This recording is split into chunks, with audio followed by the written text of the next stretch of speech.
Bueno, ¿cómo están? Bienvenidos a ya la segunda entrevista de esta biblioteca de Ultron y hoy tengo el enorme placer de estar con el grandísimo Nico Peruso. ¿Cómo estás, Nico? ¿Todo bien? ¿Cómo andas, Maxi? ¿Todo bien? Bien, de bien, todo bien. Muchas gracias, te repito, por estar Por acá, favor. por hacerte un tiempo que sé que estabas ocupado. Aparte, yo cuando le escribo a Nico para saber si le copaba la idea, estaba por el viejo continente, estaba ahí, Sí, ahí va. sí. No, y encima me vuelvo a ir la semana que viene, me voy a Guadalajara, que Ah, tengo actividades con Pancho en la Feria del Libro.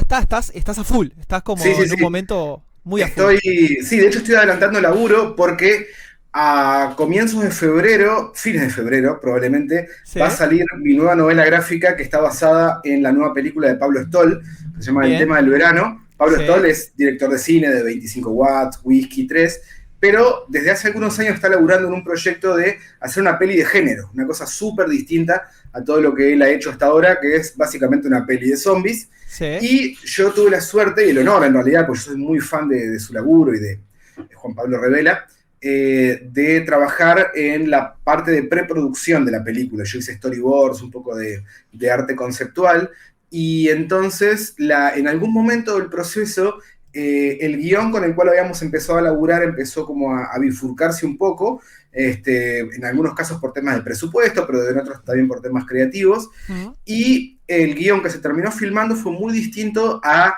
lo primero con lo que yo estuve laburando. Y en un momento con Pablo empezamos a pensar en la idea de hacer una adaptación en novela gráfica, que es una cosa que está como muy fuera de moda, que Sí. sobre todo en la década del 70 y 80 fueron recontra populares, las adaptaciones en cómic, por ejemplo, de las pelis de Star Wars, acá nos llegó las adaptaciones de las pelis de Batman. Es verdad. Pensamos que obviamente hoy en día es casi que un objeto anacrónico, porque eso surgió cuando no existían formatos caseros audiovisuales, con lo cual, si vos eras fan de Star Wars y esa película la habían retirado del cine, nunca más en tu vida ibas a volver a verla.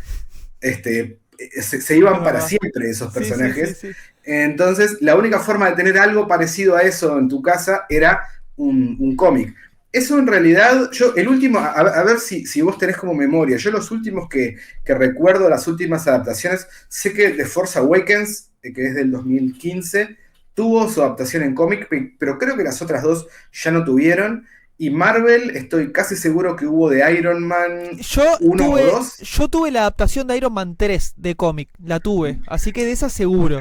Bien, Seguramente uno y 2 bueno, con el éxito de la uno, aunque ahora que me haces pensar porque Iron Man uno es la única que no es de Disney, en realidad. Yo no sé claro. cómo hubiera sido la jugada, supongo que sí, que lo deben haber editado igual, asumo.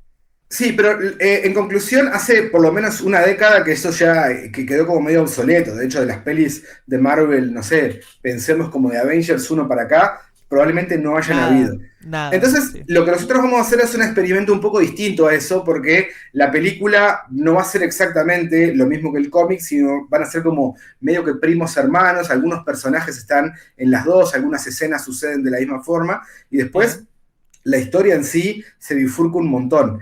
Y eso tiene que estar pronto, ponerle que a fines de enero, como muy tarde, o sea que estoy metiéndole pata a eso para ver si entre diciembre y enero puedo terminar. La idea es que va a ser una novela gráfica de unas 110 páginas más o menos, y ahora estaba dibujando la 57, así que todavía Perfecto. Puedo, me está, falta. tremenda primicia. Perfecto. Pero mirá qué buen pie. Porque estamos hablando, ¿no? De eso, en este caso estabas hablando de películas, saliendo junto con una adaptación de cómic. Y hoy la idea era hablar un poco de algo bastante raro también, ¿no? De que haya pasado incluso acá en Uruguay. De la salida de un disco de una banda emblematiquísima montevideana como es la Tabaré, en compañía del cómic.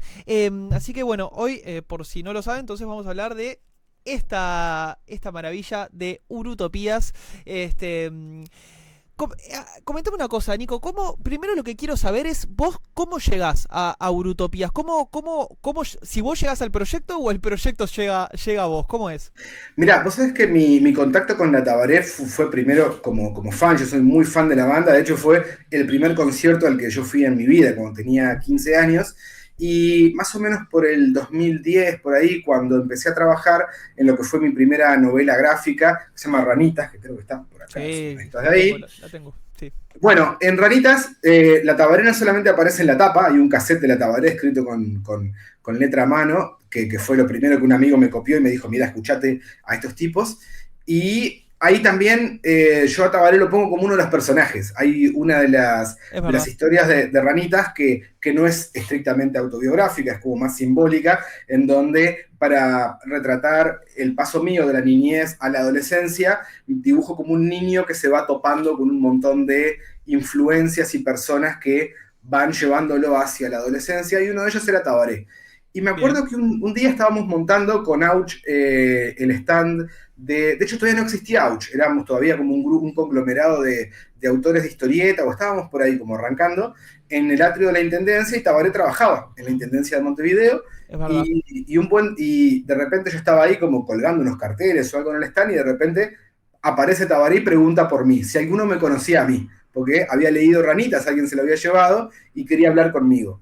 Y bueno, y ese día como quedé como muy sorprendido y no logré hablar mucho con él, hablé como muy poquito, pero quedamos en contacto. Esto estamos Y, hablando hace cuántos años atrás. y esto fue hace 15 años, porque fue en el 15 años. 2000, sí, en el 2010, por ahí, un Bien. poquito menos.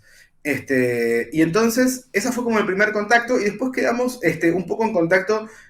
Tabaré en esa época tenía Facebook, cuando todavía era como la única red social más o menos Sí, popular, sí, claro. y yo cada tanto subía como algún dibujito. Una vez me pasó como una cosa increíble, que de hecho eso me abrió la posibilidad de hacer otros laburos interesantes. La Tabaré en el año 2000, creo que fue del 2015, hacía un ciclo de conciertos en donde, para festejar sus 30 años, cada concierto celebraba una década, una cosa así. Década del Bien, sí. 80, década del 90, la década del 2000.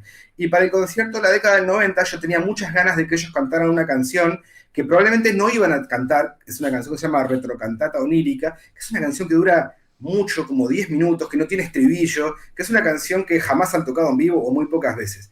Y yo decía, qué bueno estaría que la toquen en vivo. Pero si yo la pido en el concierto, seguramente no la hayan ensayado y por ende no la van a tocar. Entonces me ocurrió hacer una pequeña historieta donde yo me dibujaba a mí mismo como gritando en ese mismo concierto, y la banda estaba como reaccionando y eso, y la subí ponerle 2 semanas antes del concierto, y para mi sorpresa la banda la tocó.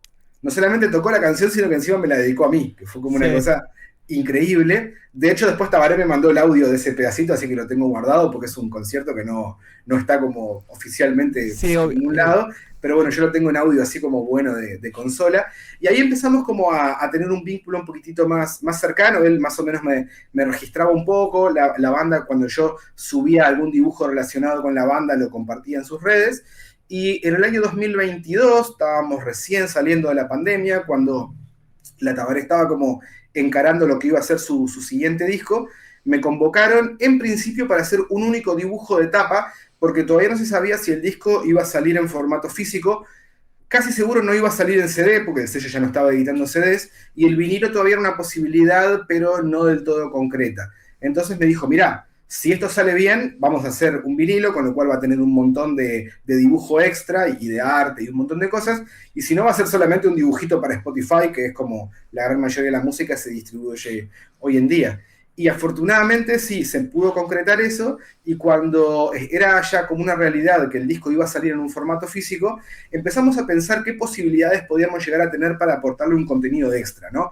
Porque alguien que va a buscar un disco físico en el 2023 o 22 o 24, obviamente quiere algo más, ¿no? Porque hay algunos vinilos que salen o se reeditan y es solamente un sobre con el disco adentro, pero la idea es dar como una cosa, un plus extra. Entonces empezamos a barajar un montón de posibilidades, y a Tabaré siempre le gustó mucho el cómic. De hecho, él trabajó con un tipo que yo admiro muchísimo, que es Oscar Larroca, que es un gran ilustrador uruguayo, ha dibujado muchísimas tapas de discos. Él se encargó desde la década del 90 de hacer la gráfica de la Tabaré. Tengo algunos... Tengo acá un cassette del disco número 4, Wow. Sí. ilustrado por Oscar Larroca, que es uno de mis dibujos favoritos Qué maravilla. de él. Qué maravilla.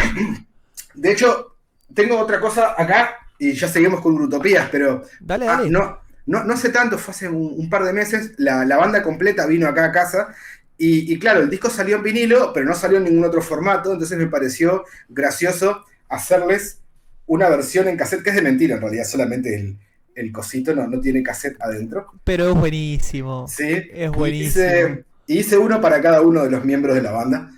Es Así que, maravilloso. para que esté ahí. Bueno, perdón, pero volviendo. Entonces, la Tabaré siempre había tenido un vínculo con el cómic. De hecho, obviamente, Tabaré es actor de teatro, es además dramaturgo, es decir, él ha escrito los guiones de sus. Él las llama operetas, y una de ellas se llamaba ¿Qué te comixte? Y siempre la estética del cómic y el mundo del cómic estuvo como vinculado con la Tabaré. Entonces, una de las ideas que empezamos a barajar cuando pensamos en qué otra cosa le podíamos llegar a aportar al disco es que cada una de las letras de este disco, que era un disco que para empezar tiene unas letras como muy importantes, y además yo veía como cierto hilo narrativo en ese. No era exactamente un disco conceptual como si fuera The Wall, ponele, que es como mucho más claro, o Tommy de los Who, pero sí tenía algo lo suficientemente como narrativo, o tenía como una cadencia la música que podía llegar a estructurarse en una única canción, un relato. Entonces lo que yo le dije es que podíamos usar el modelo que ya habían hecho otras bandas, por ejemplo, la Polla Records tenía un disco que se llamaba Los Jubilados, en donde cada una de las canciones era una historieta, pero eran canciones individuales que no tenían un enganche entre ellas. Lo que Bien. nosotros hicimos es algo que, hasta donde yo sé, no se había intentado hasta ahora, que es contar una única novela gráfica donde se contara la historia completa del disco, donde cada capítulo era una canción. Algo, si se quiere, más parecido a lo que es la película de The Wall o la película de Tommy de los Who, por ejemplo, pero hecho en historieta, ¿no? O Bien. sea, esa es como la cosa particular que tiene el proyecto de la novela gráfica. Bien, y jugado por las dos cosas, porque estamos hablando, primero, apostar por el disco físico, hoy en día un medio casi que desaparecido, si se quiere, comido por Spotify, comido por un montón de cosas, y encima apostar al cómic, también otro medio más de nicho, capaz que si se quiere, es como juntar dos cosas que están en una época re complicada, ¿no? De difusión sobre todo, y decir, bueno, apostamos a esto y esto se lo queremos, lo que decís vos, pensar en esa persona que va a ir a comprar el disco a como completar ahí una experiencia, ¿no? Me parece súper interesante y que salió bastante bien, si no me equivoco. Sí, afortunadamente sí. Obviamente nosotros no descuidamos la pata digital porque sabemos que es un nicho de muy pero muy chiquitito la gente que consume música en formato físico, y el público de la novela gráfica ya de por sí es chiquito. Entonces, lo que se nos ocurrió es, bueno, obviamente el disco de la Tabaré está en plataformas, está en Spotify, en YouTube, en Apple Music, con lo cual, aparte de la versión en físico, se puede escuchar en digital, y nosotros hicimos algo parecido con la novela gráfica, porque originalmente la novela gráfica iba a estar incluida dentro del vinilo. La idea era que fuera un poquitito más breve, que iba a tener unas 20 y pico de páginas, y nosotros nos parecía más o menos viable meterlo como insert. Los vinilos habitualmente suelen tener un librillo con información, como tenían los CDs, pero al ser más grande tiene como la ventaja esa de que podés meterle como más información, en este caso ilustraciones que se vieran más grandes. En un momento la novela gráfica empezó a crecer demasiado, terminó teniendo 70 y pico de páginas, con lo cual ya era medio inviable meterla anexada al vinilo porque el precio se nos iba a disparar muchísimo. Entonces lo que se nos ocurrió es hacer un híbrido, en donde vos cuando abrís el vinilo tenés un código QR en donde tenés el sobre que contiene el vinilo. De un lado tenés la información del disco y del otro lado tenés la primera historieta, la historieta número 1, que es con la que abre el disco, que es A Renacer. Entonces, luego, cuando termina A Renacer, tenés un código QR en donde vos podés descargarte la novela gráfica completa en formato PDF o la podés leer online.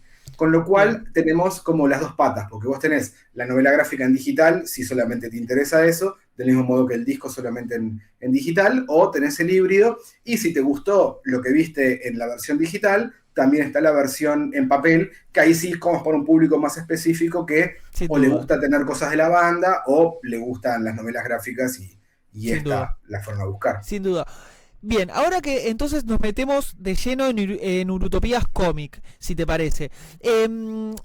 Yo, por lo que estuve viendo, vos estás acreditado como guión y dibujo, y Tabaré está como los textos. Comentame entonces, imagino obviamente los textos a lo que son las letras de las canciones están a cargo de Tabaré, pero el guión, ¿Cuál fue tu injerencia en el guión? ¿La historia de estos anfibios, de las ranitas estas, está en tu cabeza? ¿Este Uruguay distópico fue una conversación con Tabaré? ¿Salió todo de vos? Contame un poquito la imaginación del mundo de Urutopías. Mira, vos sabés que se fue dando de una forma bastante orgánica, porque lo primero que yo dibujé para Utopía fueron las tapas de los dos simples, que hoy en día son cortes de difusión, y en realidad en ese momento no eran simplemente dibujos que a mí me parecía que podían remitir a lo que tenía que ver con la canción. Bien, Entonces, por ejemplo, el primer dibujo que a mí me pidieron hacer era A Renacer. Entonces, como veníamos de la pandemia, se me ocurrió que podía ser como una especie de astronauta que estaba encontrando un nuevo mundo y no sé por qué lo dibujé junto con un perro que también tenía como una escafandra. Ambos tenían como eso. Y jugué con unos mamelucos que suele usar la Tabaré en vivo, que son como unos mamelucos blancos habitualmente, y ahora tienen otros de otros colores. Y la segunda de las tapas era La Euforia, que es una canción mucho más enérgica, y ahí se me ocurrió dibujar un mono gritando también con unos mamelucos parecidos a los que usaba la Tabaré. De hecho, hay un par de canciones de la Tabaré donde hablan de chimpancés y de otras cosas, no justo en este disco, pero entonces se me ocurrió simplemente dibujar eso. Después, cuando empezamos a ver qué podíamos llegar a incluir en la tapa del disco, las ideas originales eran como muy distintas. Lo primero que pensamos es en hacer un dibujo que terminó siendo el afiche de algunos de los conciertos de la gira de Utopías, que era como una especie de camerino cargado de un montón de objetos y cada uno hacía referencia a algo que tenía que ver con la historia de la banda, o algún disco, o algún miembro, o algún ex miembro de la banda. Esa iba a ser la tapa del disco durante un montón de tiempo y un día Tabaré me dice, che, tenemos un problema. Esta tapa ya la usamos para los afiches y como que no tengo ganas de que la gente haya visto la tapa del disco un año antes. Entonces bien. empezamos a pensar en otras ideas y lo primero que pensé solamente es en el concepto de Urutopía y lo primero que le propuse a Tabaré es jugar con el hecho de el aparcamiento para dirigibles que tenía el Palacio Salvo, ¿no? Una cosa que la vemos hoy parece como retrofuturista, pero en esa especie de Uruguay de comienzos del siglo XX, donde habíamos construido la Rambla y el Estadio Centenario y el Palacio Legislativo, y parecía que Uruguay iba a ser como una superpotencia, me parecía que podíamos jugar con esa idea de los dirigibles. Entonces, mi primera propuesta como de etapa era lo que terminó siendo la contratapa, como una especie de esa utopía uruguaya que fuera como una ciudad amurallada y del otro lado lo que quedó fuera de esa utopía, porque la Tabaré siempre tiene como esa impronta en sus líricas y en la filosofía de Tabaré de contar el lado de la vida desde el punto de vista del relegado, ¿no? La Tabaré siempre ha sido una banda muy combativa, entonces me parecía que lo que Tabaré estaba hablando, que estaba hablando un poco de eso, ¿no? En este último disco de las exclusiones sociales, tanto en el mundo digital como en el mundo real, y cómo hay ciertas partes de la población que están viviendo de espalda a una gran población, en este caso la montevideana, que está pasándola bastante mal. Me parecía que todo eso podía llegar a jugar con esta idea de una utopía amurallada para unos poquitos y después una gran población que esté por fuera de todo eso, con el concepto del retrofuturismo y de los dirigibles y eso. A Tabaré le gustaba bastante esta idea, pero no lo veía como una tapa lo suficientemente contundente. De hecho, un día vino a casa y me dijo, mirá, me gusta la idea general de esto que estás planteando, pero a él le había gustado mucho cómo habían quedado los simples porque tenían una imagen grande y a él le parecía que para el disco tener como una imagen como grandota, medio icónica, podía llegar a ser mucho más impactante que una ciudad con millones de detallecitos y eso. Claro. Entonces ahí empezamos a pensar en la posibilidad de que podíamos hacer como una especie de zoom, poner parte de ese mismo dibujo, es decir, un poco de esa muralla que separa el mundo más bien decadente del exterior y del más próspero del interior, poner un poco del Palacio Salvo, un poco de ese dirigible y un personaje. Y empezamos a pensar en cuál podía ser ese personaje y Tabaré me recordó, yo creo que en ese momento aún no había escuchado el disco completo porque el disco ya lo estaban grabando, me dijo, mirá, los sapos de Darwin aparecen muy recurrentemente como un personaje, como se refieren en el disco, hay croar de sapos en varias canciones, de hecho el disco cierra Es así, verdad, es verdad. Entonces dijimos, listo, pensemos que ese va a ser el protagonista, va a ser un sapo. Y en base a eso, ahí sí me pasó el disco y empecé a pensar cómo poder incorporar a esos personajes que yo ya había creado, que era un mono medio furioso y una especie de astronauta y este sapo, y en base a eso más ese concepto de esta ciudad, con lo que está adentro y con lo que está afuera, fue como la génesis. Y de hecho me acuerdo que uno de los viajes que tuve que hacer al interior, que es algo que hago mucho para charlas, me acuerdo que yo ya tenía como me habían pasado una versión como primaria sin mezclar del disco, que era un track solo, lo cargué en mi reproductor digital, y estaba en el ómnibus y mientras escuchaba cada canción iba sacando apuntes y ponía qué es lo que, en algunos casos la letra era lo que iba guiando la historia y en otros casos era la música. Entonces, Bien. más o menos eso fue como el esqueleto de cómo fui construyendo la historia, siempre teniendo en cuenta obviamente los textos de Tabaré como complemento, pero tampoco quería hacer una cosa que fuera extremadamente como literal, ¿no? Como, no sé, por ejemplo, el video de Durazno y Convención de Jaime Ross, no sé si lo Sí, viste, pero sí, claro, por está supuesto. la estrofa que dice los perros y los bichicomes, te muestran el perro, después la escena donde te dice candombe no sé qué y te muestran uno tocando el tambor, Sí, sí, sí, que sí, era una sí. cosa muy de la década del 80 del videoclip en su estado como embrionario. Entonces a mí me parecía que podíamos llegar, yo siempre tuve en mente que la historieta idealmente sería leída al mismo tiempo que alguien estuviera escuchando esa canción y fuera siguiendo la letra, con lo cual me parecía que la música podía ser un complemento a lo que yo iba a aportar desde el punto de vista gráfico. Entonces, eso también influyó mucho, o sea, el tipo de canción que fuera, si una canción más melancólica, más rápida, más violenta o más suave, para el tipo de historia que yo iba a contar en ese capítulo en específico, y así fue como terminé creando el guión. Perfecto. Y en el disco, si vos lo venís escuchando, hay unas partes entre tema y tema que son como monólogos, son como cosas recitadas. ¿Eso ya estaba creado desde un principio o se agregó para darle como una línea al cómic, como para darle un hilo? Bien, no, el cómic ya estaba todo creado, de hecho, Tabaré, desde su segundo disco, siempre incorpora algunos monólogos, esto por el hecho de que la Tabaré siempre tuvo esa pata teatral.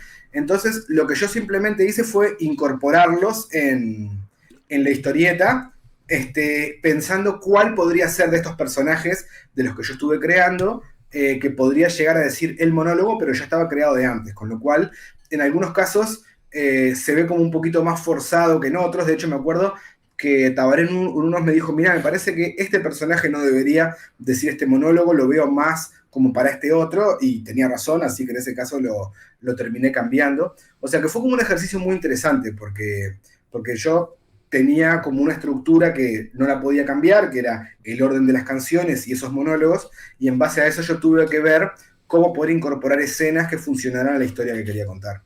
Claro, y en toda la imaginación de este Eurutopías, ¿no? De este Montevideo retrofuturista, ¿hubo injerencia de Tabaré? Digo, ¿fue un trabajo en conjunto? ¿Vos cómo te manejaste con él? Mira, Tabaré la verdad que me dio libertad absoluta. Yo lo que hice con él fue ir mostrándole paso a paso cada uno de los avances, porque capaz que en algún momento él quería una cosa o alguna cosa no encajaba con la filosofía que él quería transmitir en este disco, pero en un momento le pasé, por ejemplo, un esqueleto de la historia que quería contar y me dijo, dale para adelante. Después ya más trabajado cuál iba a ser cada uno de los capítulos y qué es lo que iba a suceder en cada uno de ellos. Y después le fui mostrando bocetos de los personajes y no recuerdo que me haya pedido ningún cambio en nada. En algún parte, me pidió un par de cambios, pero en sus letras. Hubo, por ejemplo, una palabra en una de las últimas canciones que quedó grabada de una forma en el disco, pero él después pensó que había otra palabra que podía llegar a funcionar mejor. Entonces, si vos vas leyendo la novela gráfica, en un momento Tabaré canta una cosa y en el libro dice otra, pero es porque Tabaré, esa era como la versión final de lo que él quiso decir, y de hecho en Bien. vivo él la canta así, pero salvo esas cosas puntuales, en realidad me dio una libertad total para contar la historia. Ahí va. A mí lo que me pasó con Utopía es un cómic que a mí me encantó. Me encantó ya desde la concepción. Ya la idea de lo que hablábamos en el principio, ¿no? Un disco saliendo, arriesgándose a sacar a su vez el cómic me parece increíble. lo que a mí me gusta de Brutopias es que, si bien me parece que escuchándolo, leyéndolo mejor dicho, escuchando el disco, obviamente estás en un 100% de la experiencia Brutopias, de lo que supongo que vos, Tabaré y el resto de la banda, de la Tabaré en sí, imaginaron en su cabeza, ¿no? Como la experiencia completa de estar leyendo el cómic, esta historia que además es increíble, con las letras de la Tabaré, que, déjame decirte, esto es un apartado, para mí es uno de los discos más lindos de la Tabaré, a mí me gustó muchísimo. Sí, de Sin duda. acuerdo. Eh, pero sacando eso, creo que es un cómic que incluso si lo querés leer por sí solo, que repito, no lo recomiendo porque es como perdés un poco parte de la experiencia, pero si lo lees por sí solo es una historia que se entiende, que se puede leer. ¿Vos esto lo pensaste también así? Dijiste, bueno, si alguien capaz que quiere leer solo el cómic, ¿lo puede hacer o medio salió así sin querer? Bueno, claro, eso era uno de los desafíos. Decía, ¿quién es el público para este libro? Obviamente el público inicial en el que yo pensé era en el público de la Tabaré que iba a poder conseguir el disco de cualquier forma, ya sea en formato físico o en formato digital. Pero yo siempre estuve en la duda de, ¿esto funcionará solo sin... Para empezar, funcionará para alguien que no le gusta la banda y funcionará para alguien que no está escuchando las canciones? Y yo pienso que sí, a mí por ejemplo me cuesta un poco leer poesía, ¿no? Necesito estar como en una mente como muy particular. Entonces, estos textos, sin la música que los acompaña, funcionarán por sí solos y se entenderá el texto en relación a la historia que estoy contando. Y eso fue una de las cosas que me hizo, en algunos casos, escribir y reescribir, cosa de que se pudiera entender lo máximo posible, porque hay algunos capítulos que son casi mudos, muy parecido a lo que sucede en un videoclip, en donde esencialmente los videoclips que son más narrativos, o las películas, en muchos momentos tenés secuencias donde solamente el dibujo o la imagen es lo que te va a estar narrando la historia. En mi caso, en algunos casos me apoyo con algunos globos de texto que van haciendo que eso avance, pero claro, yo sabía que la historia tenía que poder leerse sin depender de la música. Entonces algo a lo que le presté bastante atención, no sé qué tanto lo habré conseguido, pero yo tuve en cuenta eso, de que existía la posibilidad de que hubiera gente que llegara porque ya había leído alguno de mis libros anteriores y que le interesara leer un cómic, aunque no quisiera escuchar el disco de la banda, y que eso de todos modos funcionara de forma independiente. O sea que eso sí fue como un desafío extra, que no sé qué tanto habrá funcionado, pero bueno, Yo, lo tuve en mente a la hora de hacerlo. Yo creo que funciona. Ya te digo, yo lo leí la primera vez, que me acuerdo que me lo llevaste ahí a lecturas. Ahí va. Estuvimos hablando un ratito. Lo leí sin escuchar el disco, entendí la historia perfecto. Repito, pues ya como por tercera vez. Después, si vos estás escuchando Brutopías y leyendo el cómic, creo que es como un círculo perfecto. Porque aparte es como. Nada, es como la banda sonora del cómic, si lo querés ver de esa manera, y acompaña perfecta la lectura. Vos sabés que ahora cuando hablabas de videoclip y de ese contenido narrativo, un poco mi cabeza se fue a qué linda época cuando los videoclips tenían un pienso narrativo, ¿no? Incluso con directores que después fueron como de renombre, que salían, primero grababan videoclips y después se iban al cine. Me Porque acordé de tenían eso. había mucho dinero. Había mucha plata, había Había mucha mucha plata plata, en discos y vos podías gastarte 3 millones de dólares en un videoclip. sin Cosas que vos te... duda. Me estoy acordando de, por ejemplo, Stranger, que vos también lo vas a tener en la cabeza, con Axel, ¿no? Pidiendo un portaaviones, ¿no? Bueno, quiero un portaaviones acá. Estoy casi seguro que es uno de los 2 o 3 videos más caros Y en sin duda. donde cerraron el Sunset Boulevard y metieron agua digital y agarraron un avión gigantesco. Volvieron a montar, porque la cronología de Stranger, hacemos un paréntesis medio grande, Sí, dale, es- dale. Stranger es posterior a Spaghetti Incident. O sea, Guns N' Roses terminó como la gira de un disco, sacó otro disco y después de eso fue y sacó una canción del disco anterior. La gira había terminado hacía 4 o 5 meses y tuvieron que volver a montar el escenario. De hecho, en todas las tomas de, de cerca es en un garage, creo, en un lugar Sí, vacío. sí, sí, sí, sí. Este, y bueno, esas cosas se podían hacer en aquella época. De hecho, no sé, hay directores de cine que después terminaron siendo grandes directores, como Michel Gondry, por ejemplo, o Spike Jonze, Que salían de grabar videoclips. hicieron Sí, sí, grandes sí. videos para los Beastie Boys o para Fatboy Slim. Russell Mulcahy, que era el director de las dos primeras Highlander, era un director de videoclips. Sí, bueno, Este, pero más allá del dinero, había también como en la industria musical como ganas de querer contar una historia. Nada, no solo te voy a presentar a la banda cantando, sino que te voy a contar esta historia y te voy a hacer algo mega conceptual tal vez, como esa trilogía, ¿no? De Guns, me parece, ¿no? November Don't Cry Stranger. claro, que también Después, tiene una pata en la literatura. En algunos de nuestros claro, por próximos supuesto. programas podremos hacer, porque yo tengo el libro de Del James, que es un libro bastante Ah, difícil de sí, conseguir hoy en día, un huevo, pero, sí. pero hace muchos años lo conseguí, obviamente está en inglés, que en realidad es un semi-escritor, porque en realidad es un libro que él toda la vida trabajó como... Él es más fotógrafo, ¿no?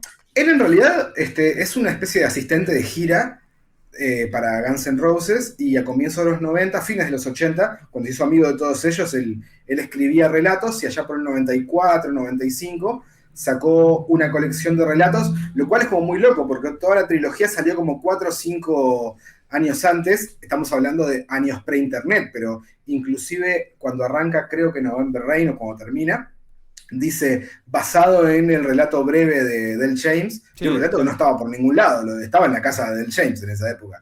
sí, sí, Este, sí. pero eso es una de las cosas que hablamos mucho con Tabaré, de cómo esta época no es ni mejor ni peor, no es lo que es, pero hasta la década, probablemente que en los 90 o comienzo de los 2000, había como una sinergia un poco más integrada entre un músico que a su proyecto le daba una pata audiovisual por medio de los videoclips, o especialmente hasta que dejaron de producirse vinilos a fines de los 80, tenías todo, generalmente ilustradores que laburaban en vinilos y en el arte de un disco, y los discos que tenían pensado como arte más allá de la tapa. Entonces había todo un proceso donde los músicos participaban, en donde le daban como un aspecto visual a la música que estaban creando. Entonces Tabaré también quería rescatar un poco eso, él siempre ha sido una persona muy interesada en fusionar 4 o 5 disciplinas artísticas. Entonces en sus conciertos hay ilustraciones y hay filmaciones, y también hay actores y acróbatas y gente de teatro, Mm. hay títeres. Entonces, todas esas disciplinas juntas hacen que vos no estés viendo solamente una banda de rock, sino que estés viendo algo bastante más amplio. Es como tiene un abanico cultural mucho más grande asociado a la banda. Y entonces me parecía que el cómic, la ilustración y la novela gráfica podía como darle como otro color al proyecto de la banda, a tal punto que en el último de los conciertos grandes de la Tabaré, que fue en la sala del museo, que debe haber sido por agosto, por ahí, aparecieron unos acróbatas vestidos como algunos de los personajes de la novela gráfica, que Qué hicieron como maravilla. una especie de interpretación, una especie como de cosplayers profesionales, lo cual fue como increíble, porque Qué locura, qué locura. este, Y decime, volviendo entonces un poquito al cómic, porque nada que ver, pero volviendo un poquito al cómic. Bueno, no lo dijimos, es un cómic en blanco y negro. ¿Esto fue una decisión, es tuya, es de Tabaré, fue de ambos, es por algo en particular, es una decisión meramente artística? vos sabés que fue como un híbrido de las dos cosas, porque cuando empezamos a trabajar en el cómic pensamos que probablemente, si iba a salir junto con un anexo en el vinilo, imprimir una novela gráfica a color iba a ser carísimo, y seguramente el cómic en blanco y negro iba a funcionar un poco mejor. Eso fue como el primer encare. Y por otro lado, como iba a tener una impronta un poco más adulta, y a Tabaré siempre le gustó el cómic como el de la heavy metal, o el de la Fierro, o el de la Scorpio, que es un cómic básicamente en blanco y negro, alguna Tal cosa a cual, color había, sí. pero como iba a ser una temática un poco más adulta, y como era un cómic medio opresivo, nos pareció que el blanco y negro podía funcionar mejor que el color. Así que en realidad empezó siendo como una decisión medio económica, logística, y terminó Sí. siendo una decisión más artística. Bien, bien. Estaba viendo igual la portada, que la portada es hermosa. La portada tiene una fuerza. O sea, ¿viste esos cómics que la portada es muy llamativa, que destaca realmente como en una... vos ves una biblioteca y ves esta portada y destaca. Yo no sé si es por el logo... Ah, de eso quería hablarte, del logo de Brutopías. ¿Esto es tuyo? ¿Es de la Sí, banda? ¿Es Mirá, tuyo? vos sabés que sí, el logo lo hice yo y es como un resabio de la primera versión del disco que íbamos a hacer. Originalmente Tabaré quería hacer un disco doble, muy en el estilo de lo que eran los discos de rock progresivo de fines de la década del 60, ¿no? Tipo Pink Floyd, pero especialmente Yes o Emerson, Lake and Palmer, ese tipo de rock progresivo. Y él, de hecho, me mandó un montón de referencias visuales Mm, de esa tipografía como medio psicodélica que se usaba sí, sí. en esos periodos, fines de los 60, comienzos de los 70, y inclusive ese dibujo que yo te comentaba, que originalmente iba a ser una habitación con millones de objetos, la idea era que fuera un dibujo muy recargado para aprovechar el formato del vinilo, que después muchos de esos discos, cuando yo los tuve, por ejemplo, en CD, y eran como medio feos, porque se veían en un tamaño muy chiquitito, pero vos veías el LP original y eran unos dibujos súper complejos, con millones de detalles. Y lo único que sobrevivió de ese primer diseño era el logo. Originalmente el disco se iba a llamar Sweet Urutopías, entonces el logo era como un poquito más achatadito y decía Sweet arriba y Urutopías abajo. Después Tabaré decidió cambiarle el nombre cuando se decidió que iba a ser un disco solo y no un disco doble, porque aparte él quería hacer un disco con canciones muy pero muy largas como eran las del rock progresivo. Después Bien, terminó sí. siendo todo lo contrario, un disco de canciones muy cortitas. Es verdad. Entonces lo único que sobrevivió de esa primera idea y de ese primer proyecto fue el logo, que después, bueno, lo usamos nada para la tapa, por un lado del disco, obviamente, también para la novela gráfica. Después lo usamos también para el merchandising de la banda, remeras, stickers, ese tipo de Sí, sí. cosas. El logo es buenísimo. Aparte resalta mucho porque contrasta tanto con el resto de la portada. Porque tenemos como ese cielo azulado y como ese sol ahí amaneciendo en el medio. Me parece que es increíble con la ciudad amurallada. Ya la portada me parece que es buenísima. Decime, Nico, vos si le tendrías que explicar a alguien de qué va Urutopía, siempre hablando de solamente el cómic, ¿no? Rápidamente, ¿no? Tenés que decirle a alguien, mira, yo escribí este cómic que va de esto. ¿Qué le dirías?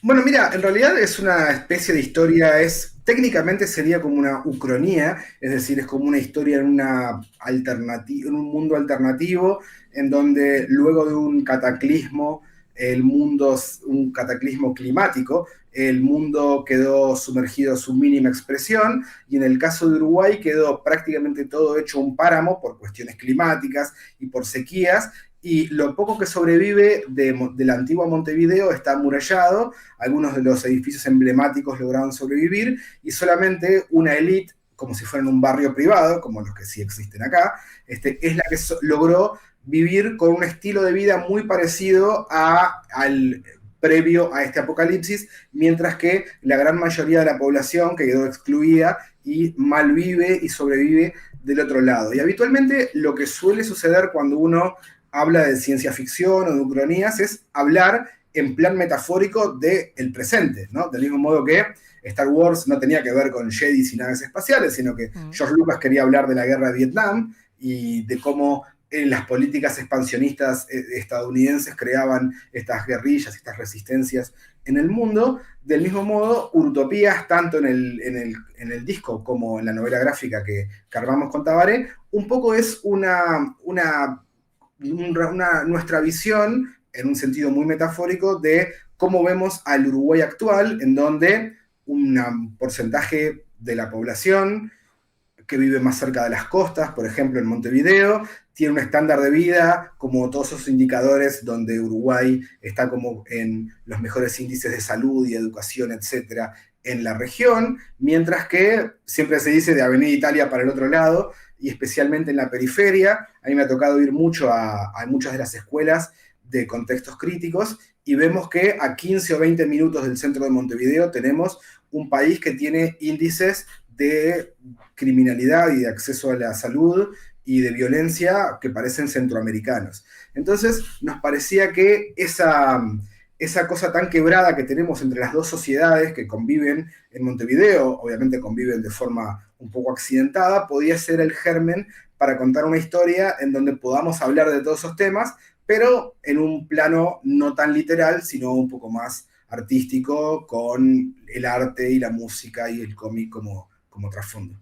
Bien, te iba a hacer otra pregunta, pero ahora que sacás este tema prefiero abrir un paréntesis y irme un poco a este lado que me parece mega interesante también. Antes de grabar estuvimos conversando un ratito y hablábamos de lo importante de la divulgación, ¿no? A ver, importante entre comillas, estos son cómics y es algo que bueno, pero es algo que a cualquiera de los dos nos gusta muchísimo, somos muy enamorados del medio y demás, y lo importante que es divulgar. Y yo pienso, nada, vos creo que a nivel de acá de Uruguay, haces un laburo súper importante de divulgación, porque tu laburo en escuelas y en dar charlas, yo a veces veo que siempre estás como dando charlas y siempre que estás, que podés arrimarte a una escuela y a un grupo de gurises y acercar lo que es el cómic y demás, lo haces y eso me parece de una grandeza, loco, que nada, me parece que es un laburo admirable y me gustaría que comentes acá un poquito de qué va ese laburo. Ya te digo, esto no, te iba a preguntar algo de Utopías, pero ahora que hablaste de ir a escuelas y demás, me parece como súper importante que comentes un poquito de eso. ¿Qué es lo que haces? ¿Cuál es bien el laburo que haces en escuelas y demás? Mira, en realidad todas mis charlas en escuelas empezaron a surgir a partir, primero con Bandas Educativas, que es el proyecto de cómic de divulgación que empezamos con Ale Rodríguez Juela ya por el año 2010 más o menos, y después cuando empezó a salir mi serie de cómics infantiles de Pancho el Pitbull, que afortunadamente se volvieron bastante populares, eso fue lo que empezó a hacer que me invitaran aún más a escuelas, y ahí empecé a armar algunos talleres, no solamente para mostrarle a los niños y a sus maestras cómo yo hago mi laburo, sino sobre todo para darle algunas herramientas para que ellos lo puedan continuar. Afortunadamente, el mundo de la educación ha mejorado bastante respecto a cuando nosotros fuimos a la escuela, que a veces podía ser como un poquito rígido, no demasiado motivante, capaz que la palabra divertido no era tan divertido. Hoy en día hay como una concepción de la educación que tiene que ir más a lo lúdico, ¿no? A lo que te motive más para que vos precisamente vayas más entusiasmado a aprender. Y el cómic es una herramienta ideal para eso. De hecho, yo empecé a crear contenidos en un momento eran de forma un poquito más desordenada. Yo subía a mis redes algún contenido, por ejemplo, un grupito de tiras de Pancho que estuvieran en blanco y negro y con los globitos vacíos. Era un PDF que estaba pronto para imprimir, con lo cual cualquier docente o cualquiera en su casa podía imprimirlo en una impresora casera y los niños podían rellenar los globitos e imaginar cómo podía desarrollarse esa historia. Y yo empecé a ver que algunas maestras eso lo trabajaban en clases. Y, por ejemplo, el último libro de Pancho ya lo pensé de una forma más armada. Pancho 7, que está por ahí, creo que no se ve porque está como un poco más lejos.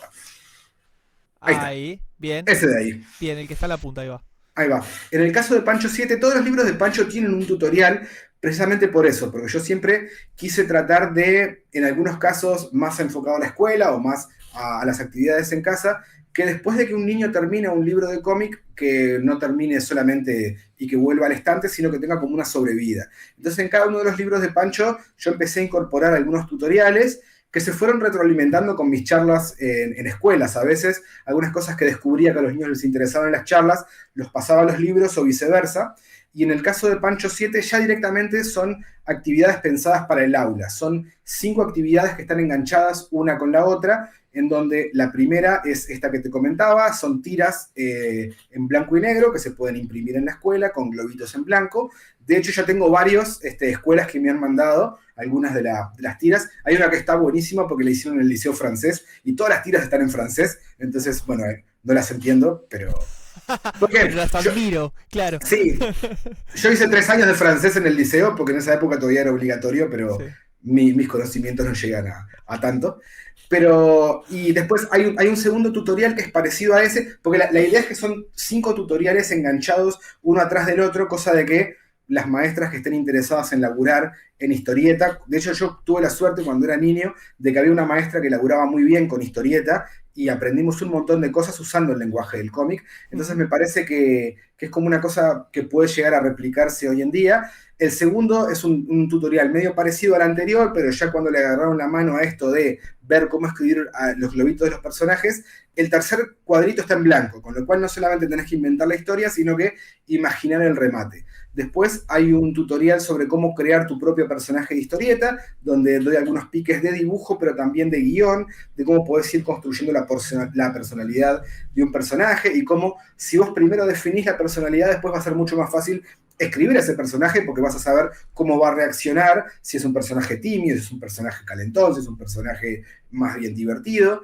Después hay un cuarto tutorial en donde la mitad de la tira ya está dibujada y la otra mitad está en blanco, con lo cual el niño tiene que hacer que mis personajes interactúen con el que él acaba de crear. Y después un quinto tutorial donde tienen que aplicar todo lo que aprendieron en los 4 anteriores, en donde solamente está la tira en blanco, están mis personajes y todo lo demás lo tiene que inventar el niño, el otro personaje, los diálogos, el fondo. Y después tiene como conclusión algunos ejemplos prácticos para el aula también, en donde, habiendo perfeccionado algunas de estas técnicas, tanto docentes como los niños, pueden llegar a incorporar la historieta, por ejemplo, para hacer trabajos de historia, o trabajos de lengua, o trabajos de ciencias, en donde esa mezcla entre textos e imagen puede llegar a usarla para poder comunicar ideas de forma como mucho más eficiente o mucho más divertida. Entonces, eso es un poco mi trabajo en escuelas, que también se encadena un poco con el tipo de libros que he estado haciendo en los últimos años. Es increíble, es increíble. Aparte siempre te escucho hablar y digo, y seguramente mucha gente debe estar pensando lo mismo, de qué lástima no haber tenido esa motivación cuando nosotros íbamos a la escuela, ¿no? Porque te pones a pensar, aparte de todo lo que uno desarrolla con una creación de un cómic, por todo lo que vos comentabas ahora de las tareas estas, de pensar un personaje, después representar una página, nada, ¿no? Es como la creatividad a 10.000 por hora, ¿no? Bueno, sí, es que eso que te comentaba, tuve una maestra en quinto de escuela que nos hizo algo parecido a todo esto que yo he querido replicar. En aquella época, los oyentes más jóvenes capaz que no lo saben, pero el diario El País venía con una tira de Mafalda en su portada. Esto debe haber sido hasta hace unos 10, 15 años más o menos. Entonces, esto que debe haber sido hace 30, nos dijo a todos, traigan una de las tiras de Mafalda, de las que salen en el diario, pero con el globito recortado. En ese momento todo el mundo compraba el diario, con lo cual todo el mundo llevó esa historieta de Mafalda, después hizo como un sorteo para que vos no hayas llevado el tuyo, que te acordabas cuál era el chiste original, y cada uno tuvo que escribir su chiste. Y una vez que nosotros hicimos eso, después esa maestra nos pidió crear un personaje propio y después tuvimos que hacer una historieta, que a mí me tocó dibujar la tapa, porque a mí ya me gustaba dibujar cuando tenía 10. Y yo tengo el recuerdo de que tuvimos que juntarnos con amigos en casa, por ejemplo, un fin de semana, para pensar eso, y que fue divertidísimo. De hecho, a ver si lo veo, uno de estos de por acá, creo que es el personaje que creé cuando era niño. ¿Pero no es el que usás en Ranitas o yo lo estoy viendo de lejos y me estoy confundiendo? A ver, sí, perdón, es este de acá. No, estaba Uno de pensando estos. que era el otro. Perfecto. Ahí va. Uno de esos de ahí es uno de esos personajes y de hecho, claro, a mí me gustó tanto esto de que me hicieran crear un personaje que después hice como 4 o 5 libros, nada, dibujados en casa, ¿no? Con hojas comunes que después las engrampaba, de ese mismo personaje. Y me pasé, no sé, como un año y pico dibujando, la mayoría de los chistes eran robados de Condorito, ponele, cosas por el estilo, pero era yo tratando de hacer historietas con algo que había arrancado en la escuela, con lo cual... obviamente esto no va a ser para todos los niños, siempre hay como un porcentaje mínimo de los que están interesados en esas cuestiones, pero me parece que eso puede llegar a ser como una forma de motivarlos. Bueno, de hecho, al año siguiente, en sexto de escuela, tenía una maestra que era como mucho más, ¿cómo explicarlo? Estricta, sí, y tradicional en su forma de enseñar. Y me acuerdo y me acuerdo que resentimos muchísimo todo eso que habíamos tenido el año anterior. Entonces me parece que puede llegar a ser como una herramienta, sobre todo porque las maestras hoy en día tienen como esa directiva de que hacer cosas que sean como más lúdicas para los niños y a veces no tienen material de dónde sacar, con lo cual la idea de que este libro último de Pancho, aparte de aventuras y un montón de chistes y ese tipo de cosas, también pueda llegar a ser una herramienta para que funcione en el aula. Y por eso es que todo ese tutorial está para descargar con un código QR, o sea, para que la maestra no tenga que escanear un libro y fotocopiarlo y eso, lo escaneás y ya tenés un PDF pronto para imprimir con todo eso. Es increíble. Que... ¿Y cómo sentís que es la recepción de los gurises en las escuelas? ¿Qué es lo que recibís vos?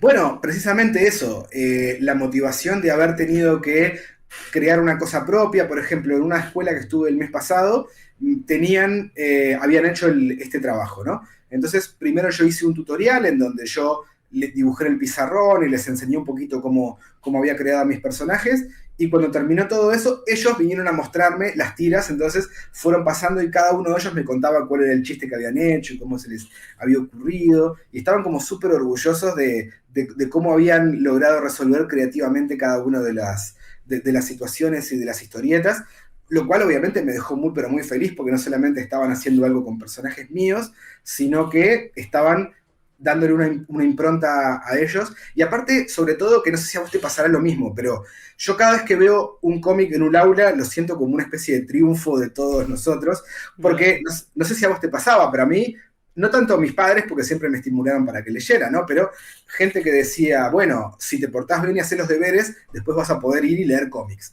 Hoy en día capaz que es usar la tablet o un celular. Y el hecho de que el cómic, que hace 30 años estaba completamente disociado de los procesos educativos, y sobre todo cuando nosotros vemos los principales mercados de historieta, que son el japonés y el francés, en donde hace décadas que el cómic está incorporado en toda la educación primaria, secundaria e inclusive terciaria, y se nota por la calidad de libros que luego producen y por la cantidad de gigantesca de lectores que tienen. Entonces, que eso de a poquito empiece a pasar acá en Uruguay a través de las historietas que hemos hecho con Ale para el Ballet del Sodre o para la Constitución Uruguaya, o todo lo que hemos hecho con divulgación científica en el Clemente Estable y también con el Instituto Pasteur, hace que probablemente en el futuro tengamos como una gama más amplia de lectores y especialmente, y esperemos que también de creadores. Sí, vos decías hace 30 años y vos sabés que yo siempre me acuerdo de que cuando yo iba al liceo, yo te conté esta historia una vez, pero capaz que no te acordás, yo cuando iba al liceo, en un trabajo de literatura, creo que yo estaba en tercero de liceo, había que hacer un trabajo como una suerte de tesis de fin de año, digamos, eso era lo que contaba como, digamos, examen parcial y era lo que definía tu nota, ¿no? Era un trabajo que lo tenías que hacer a lo largo del año, o sea, tenías que hacer un laburo extenso y cada uno tenía que elegir una obra literaria. Y vos es que yo hice un laburo del carajo, que era la simbología de Arkham Asylum, de Grant Ajá. Morrison. Hice un laburazo, loco, pero era como, viste, me había puesto a estudiar incluso las representaciones de la carta del tarot que Morrison plantea y el tema de la psiquis de Batman y no sé qué, había un laburazo. Y vos sabés que cuando lo presenté me lo rechazaron. No te puedo creer, no me acordaba del final. Sí, Y, me lo rechazaron y me acuerdo que yo no sé si fue mi madre o mi padre, que alguien me acuerdo que fue a hablar conmigo, con la profesora, decir, vos, porque yo estaba abatido, viejo, imagínate el laburo de todo un año, no, aparte fue, no, Maxi, pero estos son dibujitos, no, porque fíjate que, nada, y al final, bueno, me tuvieron que puntuar y salvé, pero no es hace tanto, vos sabés que o sea, de un tiempo a esta parte es una muy buena noticia que haya mejorado eso, porque, bueno, yo después seguí con el cómic y demás, pero hubiera sido muy fácil que ahí me destruyan la motivación, ¿viste? Te aniquilan el alma por dentro y nunca más me haya acercado a nada. No pasó, pero... Pero es increíble, ¿no? Que ahora sí se esté abriendo un poco más el medio acá en este país, me parece maravilloso. sí, yo cuando escucho historias como esa, que obviamente todos tenemos y tenemos un montón, a veces trato de ponerme del punto de vista de la otra persona, en este caso de esta docente, y seguramente ella, la única referencia de historietas que tenía era La Pequeña Lulú o El Pato Donald. Entonces, el hecho de que ignorara que existía toda esa otra rama mucho más compleja de la historieta, que nos pasó en esta parte del mundo porque nunca tuvimos esos equivalentes en la cultura popular, nunca tuvimos algo parecido a un Asterix que había permeado a toda la A toda una cultura y a toda la generación. Sí, sociedad, sí, sí, sí. o lo que sucedió en Japón con Osamu Tezuka y todos los grandes maestros del manga. A ningún docente en Japón o en Francia se le ocurriría que si vos creás una obra basada en uno de los grandes maestros de la banda de cine francesa o del manga, te diga esto no es literatura o esto no corresponde a una clase de literatura. Mm. Pero claro, en esta parte del mundo, hasta hoy, de hecho, hace un par de semanas me entrevistaron en una radio, en donde ninguno de ellos tenía como demasiado conocimiento del cómic por fuera de eso, tiro humorístico, superhéroes, y la idea era más o menos la misma, o sea, ninguna de las preguntas eran malintencionadas, pero yo tuve que explicarles que había cómics que habían ganado el premio Pulitzer o que habían ganado premios anuales de fantasía como el que ganó Gaiman, que antes de él lo había ganado Borges. Ese tipo de cosas en realidad no son conocidas para el gran público porque nuestro medio es muy de nicho y más que nunca. Con lo cual, en realidad, afortunadamente, dentro de un montón de áreas, eso ya no está pasando. Por ejemplo, nosotros empezamos a trabajar con el Ballet del Sodre cuando la idea de crear cómics fue de Julio Boca. Entonces, que fue mi editor, que es como una cosa que yo se lo cuento a mis amigos argentinos y les parece como muy extraño de haber tenido a Julio Boca como editor de cómics, pero de hecho lo era. Y era un gran editor, porque él hacía comentarios sobre los guiones y también sobre los dibujos, cuando había cosas a corregir sobre la musculatura de un bailarín o sobre la postura de una bailarina. Y no sé, por ejemplo, no hace tanto estuve en una de las funciones especiales. El ballet hace una vez al año una función especial para niños de escuelas rurales, donde está la directora actual, que es Mariano Del Richetto, y está algunas de las personas de administración y de comunicación que son con los que yo trabajo, y me invitaron a presenciar ese momento, ¿no? Entonces que tenés el auditorio del Sodre lleno de niños que vienen de todo el país. De hecho, es una logística tremenda, porque los ómnibus van dejándolos y después creo que se van a estacionar en la Rambla, una cosa así, y es como si fuera un controlador aéreo de aeropuerto, y cada niño cuando se va con un cómic. Claro. Y son creo que 4.000, no sé, es como una cifra gigantesca Una demencia. de niños que se van con un cómic, y es todo lo contrario a lo que te pasó a vos hace 20 y pico de años. Sí, sí, tal cual. Sí, igualmente vos es que yo siento que nos falta un poco todavía, si bien hay grandes avances, creo que hay un gran desconocimiento de lo que es el medio y de lo que puede generar. Yo a veces en la Biblioteca Ultron intento hablar de otras cosas que no sean superhéroes, por ejemplo, tengo ganas de hablar de un cómic español que se llama Una posibilidad entre mil y La máquina de Fren, que son de Cristina Durán y Miguel Ángel Giner, que nada, uno están comentando su experiencia de un parto muy complicado, donde un médico les dice, bueno, la posibilidad de que su hija sobreviva es una entre mil, y ellos comentan todo ese proceso del crecimiento de su hija con un derrame cerebral y demás, en formato cómic, y luego en La máquina de Fren, ellos hablan de un proceso de adopción de una niña de Etiopía. Y como eso, como eh, poder hablar y decir, bueno, miren que en el cómic se pueden contar un montón de cosas, un montón de historias. Sí, obvio. Acá los dos, vos también, sé que también, y yo, amamos al género superheroico. Yo lo amo con el alma. Para mí es un gran medio y es hermoso. Pero el cómic puede contar un montón de cosas y hay un montón de historias y hay un montón de países distintos que producen distinto tipo de material. Y bueno, nada, un poquito, nada, divulgar sobre eso. Pero escúchame, Nico, volviendo un segundito más a Brutopías. No, hablamos, o lo dijimos un poco al pasar, de esto de que es un cómic con seres antropomórficos, ¿verdad? Dijimos muy al pasar que los que están afuera del muro son bueno, están basados en los sapos de Darwin, y tienen como una suerte de maestro Splinter. Sé que es un carpincho, pero es medio un maestro Splinter, que ahí es como un mentor. Pero adentro tenemos, si no me equivoco, hienas, tenemos cerdos, ñandúes, monos, vacas, las vacas voladoras, que son como ¿Sí? las patrullas. Esta elección de animales, ¿es un pire? ¿Es al azar? Contame un poquito. Mira, la gran mayoría de ellos, de hecho, están nombrados en el disco. Por eso, yo Sí. empecé a ver qué tanto del disco podía sacar. Entonces, el disco habla de un carpincho viejo que no sé cuánto. Entonces dije, bueno, este puede ser una figura tipo el viejo Vizcacha, porque es como él habla en un plan medio gauchesco. También hablaba en algún momento de hienas. Entonces empecé a pensar qué otros animales autóctonos o semiautóctonos podían llegar a estar incorporados en la novela gráfica. Entonces dije, bueno, el disco, él ya me estaba hablando de sapos y de esto y de lo otro, y ahí se me ocurrió incorporar también ñandúes, incorporar también jabalíes. De hecho, uno de los protagonistas, el que está ahí en la portada, es un jabalí que está vestido exactamente igual a como se vestía Tabaré Rivera en los 80. Es verdad, es verdad. Sí, sí, sí, es verdad.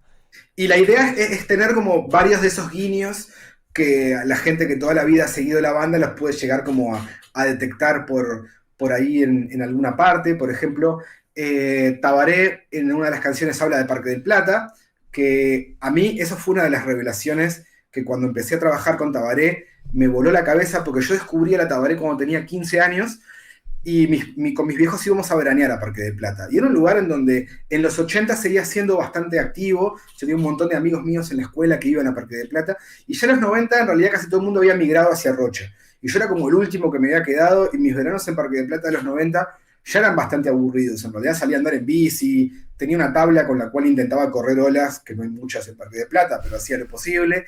Y me ponía discos, entre ellos el de la Tabaré, y salía a andar por ahí. Y me enteré que esos mismos veranos, donde yo era adolescente, Tabaré veraneaba en Parque de Plata a 10 cuadras de donde yo estaba. Y esto me enteré ahora de grande y me pareció como una cosa como muy increíble. Y como una de las canciones, es una de las canciones que es como más personal, es una canción de amor donde Tabaré cuenta su vínculo con su pareja en la vida real y hablan de Parque de Plata, entonces me gustó incorporar algunos de esos elementos. Entonces, por ejemplo, la casa donde los personajes viven antes del cataclismo es la casa donde yo veraneaba el verano donde descubrí a la Tabaré. De hecho, volví en pleno invierno un día y le saqué fotos para tratar de dibujarla lo más parecido posible, con lo cual también hay cosas que a nadie tienen por qué importarle, pero son como muy importantes para mí porque tienen que ver con mi vínculo con la banda. Entonces, tanto los animales que elegí como algunos de estos escenarios y ese tipo de cosas tienen que ver con eso, con mi historia y con mi historia con la banda. Increíble, increíble. Yo lo que siento entonces cuando hablas de todo lo que fue Utopías y demás, es como, ¿no? Como cerrar un ciclo, ¿no? Porque pienso, ese pibe que escuchaba la Tabaré en un balneario y nada, y le gustaba mucho la banda. Después ese otro que creó un bocetito pidiendo un tema que después logró conseguir ese tema dedicado y demás, para después ser ahora ya un pibe grande, consagrado en la industria y demás, trabajando con la banda y sacando algo en conjunto. Es como un cierre de ciclo del fan ideal, ¿no? El terminar estando con la banda haciendo un proyecto en conjunto. Es como lo que todos Sí, quisiéramos en la vida. no, ha sido toda una cosa increíble y afortunadamente sigue porque, mira, de hecho justo ahora estoy con tanto el cassette y como el Sí. CD de Placeres del Sadomasoquismo, porque es un disco que en breve se va a reeditar en vinilo y Tabaré me ha pedido que haga el diseño, hay mucho material de esta época que originalmente salió solamente en cassette, con Mm. lo cual, por ejemplo, la foto de tapa era vertical. Para el CD se intentó recortar de una forma que nunca nos terminó de convencer demasiado. Entonces, por ejemplo, antes de empezar con vos, le terminé de mandar algunas ilustraciones que vamos a incorporar, porque el vinilo, un poco con el mismo criterio que usamos en Utopías, va a tener no solamente algunas cosas que yo toqueteé en Photoshop para que se vean mejor, como algunas fotos que no tenían quizá como tan buena resolución, sino, por ejemplo, Tabaré en simultáneo con este disco, él hizo una ópera en donde algunas de esas canciones nacieron para la ópera, para la opereta, perdón, en una obra de teatro, con música, pero también con monólogos de la Tabaré. Entonces nos pareció buena idea incorporar ambas cosas, ya que eran como proyectos medio que primos hermanos. Entonces, una de las ilustraciones nuevas que creé es a la banda tocando en el escenario, pero con los actores, y también se ve parte del monólogo, que en realidad pertenece a la obra y no al disco, pero como que espiritualmente tiene mucho que ver.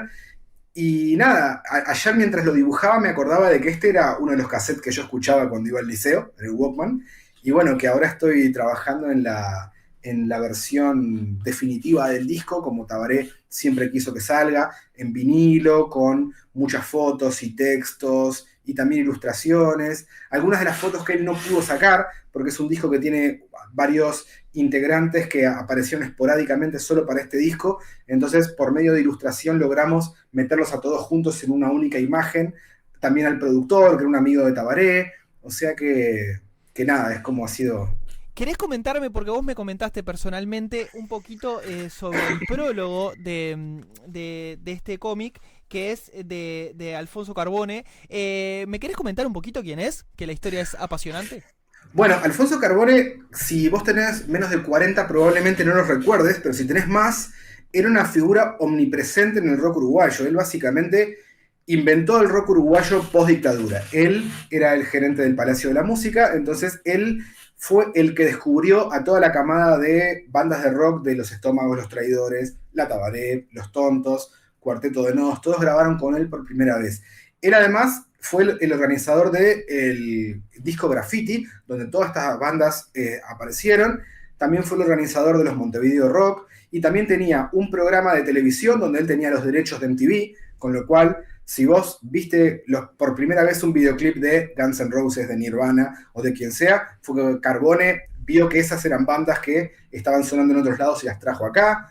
Él tenía un suplemento que se llamaba Rock de Primera, él tenía los derechos de Rolling Stone, con lo cual, lo mismo, él, desde la nota famosa que dio Axl Rose en el 91, donde habló durante 10 páginas sobre su vida, eso lo leímos acá en el 91 porque Carbone tenía los derechos de eso.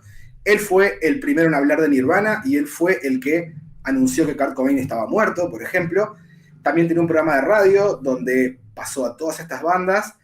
Básicamente era una figura como excluyente de la música por donde lo vieras. Si a vos te gustaba el rock en los 80 y los 90, él era la puerta de entrada para leer sobre rock, escuchar, mirar por televisión, bandas de acá y bandas extranjeras. En la mitad de los 90 se fue a trabajar a Chile en un cargo muy, pero muy importante, donde estuvo contacto en persona con los músicos internacionales más importantes, porque cuando llegaban a la región, él era el tipo de la compañía que se encargaba de ellos. Entonces, me contó anécdotas increíbles con los Rolling Stones, o con Lou Reed, o con AC/DC, o quien se te ocurra. Y él nunca perdió el contacto con alguno de los músicos locales. Y él también fue parte de la producción de este disco de La Tabaré, de Utopías. Y cuando empezamos a pensar quién podía llegar a escribirnos un prólogo, yo le dije a Tabaré si él podría llegar a escribirnos. Yo era alguien a quien yo admiraba muchísimo. Ya te digo, yo seguí la carrera completa de Nirvana gracias a él, desde que llegaron hasta que la banda se terminó. Tengo VHS enteros grabados con los programas de él. Tengo la colección de Rock de Primera, no desde el comienzo, porque empezó cuando yo era muy niño, pero desde los 12 años hasta que cerró Rock de Primera en el 96, que yo tenía unos 16. La tengo la colección completa. Una vez le mandé una foto, le dije, mirá, esto es toda tu revista. Entonces, para mí era como una cosa muy, pero muy importante poder contar con él. Y bueno, escribí un prólogo muy, muy generoso. Pegamos muy buena onda porque ambos somos muy fans de Bob Dylan. Él a un nivel galáctico. O sea, yo a un nivel como un poco más humilde, pero de hecho, casi todas las semanas nos intercambiamos alguna noticia de Bob Dylan o algo, seguimos en contacto con él, y he tenido el honor de laburar con él en un proyecto futuro, que creo que todavía no se puede contar mucho, pero dibujé la tapa de un disco y de un simple que va a salir en algún momento de los próximos meses. Él está trabajando en 2 o 3 proyectos, él tiene ganas de volver a Uruguay a editar algunas cosas, y he tenido el honor de ilustrar una tapa para un disco producido por él, lo cual también es como medio increíble porque él fue como el que más nos formó a toda mi generación desde lo musical. Volvemos a lo de cerrar ciclos, ¿no? De como, ¿no? Este tipo, vos tenías las revistas ¿no? Sí, El claro. El Loco y demás. Hoy en día, el Loco haciendo el prólogo de un cómic escrito por vos, de una banda encima fan. Es como nada, ¿no? No puede ser, tu círculo de fan no puede ser más perfecto de cómo cierra. Es Bueno, increíble. perdón, y siguiendo con eso, cuando yo era niño, mi banda favorita eran Los Tontos. Era niño de verdad, tenía 8 o 9 años. Para la siguiente, la gente que es un poco más joven, se dio un fenómeno muy parecido al que después se dio con el Cuarteto de Nos, que es una banda de rock, pero por algún motivo también lo escuchan niños. O sea, yo los voy a haber seguido al cuarteto y hay niños de 9, 10 años que los escuchan. Y bueno, Los Tontos se separaron a fines de los 80, con lo cual nunca pude verlos en vivo. Y bueno, lamentablemente Renzo Teflón murió allá por el 2017, 2018, que era el líder y el vocalista, pero se hizo un concierto homenaje muy lindo hace un par de años a cargo del Gavilán, que es un músico también muy fan de Los Tontos, y tuve el honor de dibujar el afiche de ese concierto. Lo estuve viendo. Sí. Que bueno, para mí fue una cosa muy importante. Ese concierto se grabó y se hizo un disco, y me pidieron a mí que ilustre la tapa del disco de homenaje a Los Tontos. Y este año, de hecho, la semana pasada, Los Tontos tocaron, los 2 miembros sobrevivientes que jamás habían vuelto a tocar en vivo, tocaron acá en Uruguay y tuve el honor de dibujar el afiche, que lo tengo acá. Lo estuve viendo. Que lo tengo acá, firmado por ellos. Y de hecho, ya que estaba me llevé el setlist que está Sí, con las señor. anotaciones. Sí, Claro, señor. así que Sí, eso en señor. breve lo voy a tener encuadrado. Y bueno, nada, me pasó una cosa increíble. Estuve en un ensayo, o sea, estaba yo sentado ahí y estaban los tontos tocando. Y bueno, pude estar en el backstage con ellos. Después nos fuimos todos a un bar a festejar después del concierto. Quedé en un grupo de WhatsApp con ellos y con Gavilán mientras íbamos produciendo todo esto, que era como muy divertido, porque ellos, los tontos, eran muy graciosos en vivo, ¿no? Entre canción y canción hacían chistes y eso. Y yo cuando veía los intercambios por WhatsApp era como lo mismo, era, pero no puedo creer, estoy acá como decolado con mis ídolos y se comportan igual a como yo los veía por la tele o con los... Qué maravilloso. Es Así que increíble. eso... Es increíble, es increíble.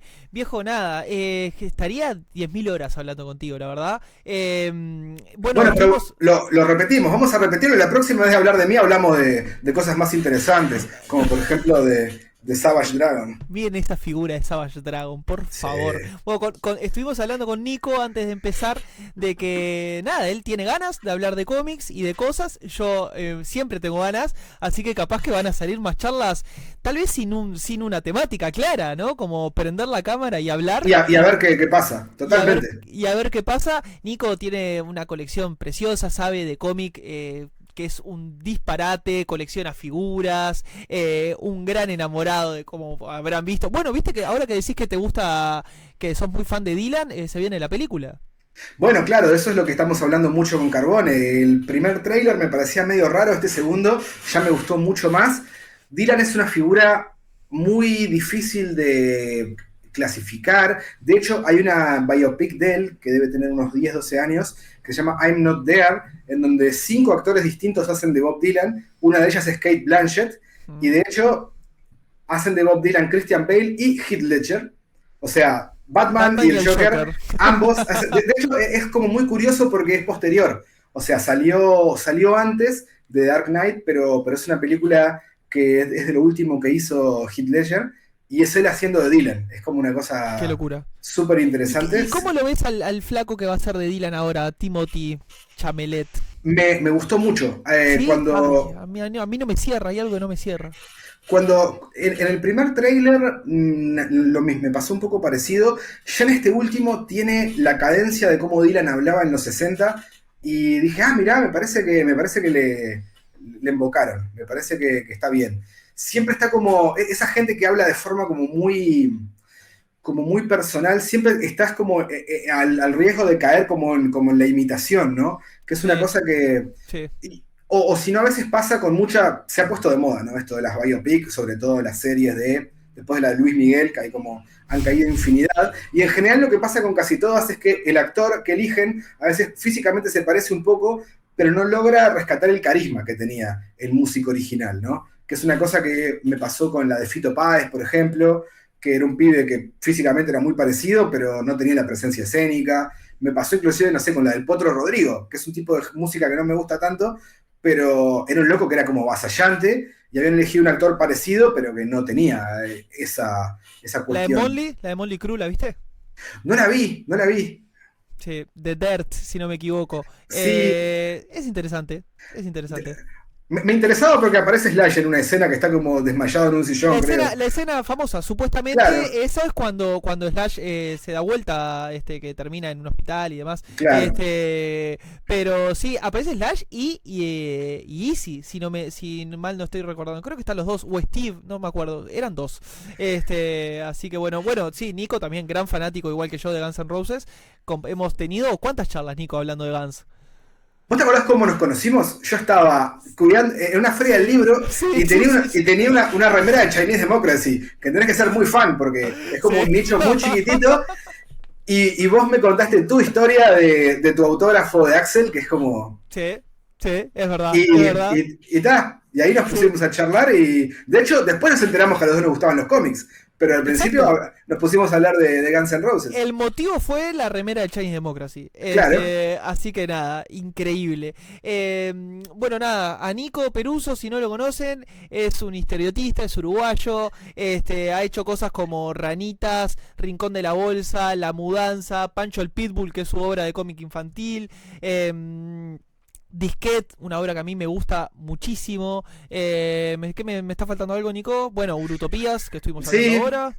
Y no sé si algo me está... bueno, están todos los cómics de divulgación que hacemos junto con Ale. De hecho, este año salió el tercer cómic de Bacterias, que es como nuestro proyecto que más premios nos ha dado. Nos han invitado a dar charlas a congresos científicos, que obviamente nos da un poco de vergüenza, porque hacemos...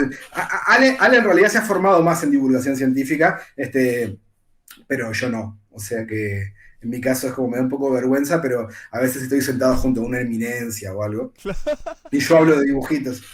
Claro, Pero el tipo que va a descubrir la cura del cáncer y bueno, al lado, yo hice Pancho el Pitbull.